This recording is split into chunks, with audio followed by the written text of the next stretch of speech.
தேவன் அக்கிரமங்கள் எல்லாவற்றையும் மன்னிக்கிறார். தீத்து எழுத நிருபம்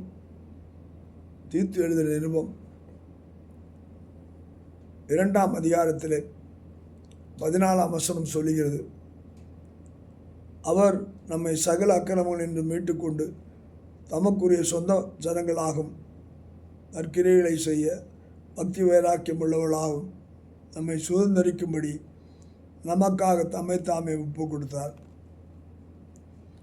ஒரு பெரிய மீட்பு நமக்கு கொடுக்கப்படுகிறது.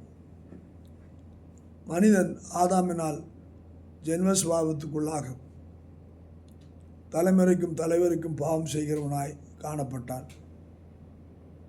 பாவம் பெருகின இடத்திலே கிருபை பெருகிற்று.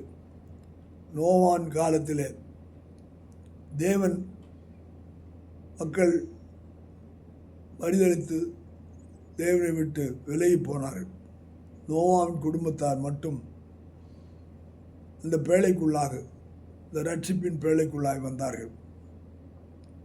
ஆனபடியினால்தான்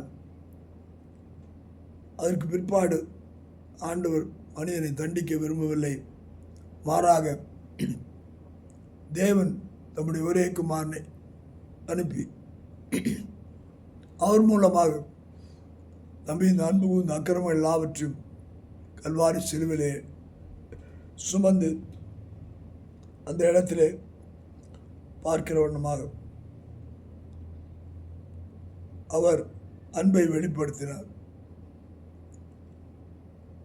நற்கிரைகளை நாம் செய்யவும் பக்தி வைராக்கியம் உள்ளவர்களாக இருக்கவும் நாம் சுத்திகரிக்கப்படவும் அவர் ஒப்பு கொடுத்தார். ஆனபடினால் இன்றைக்கு நாம் மன்னிக்கப்பட்டிருக்கிறோம், மகிமைப்படுத்துகிறோம். கர்த்தர் ஆசீர்வதிப்பாராக. ஆமென்.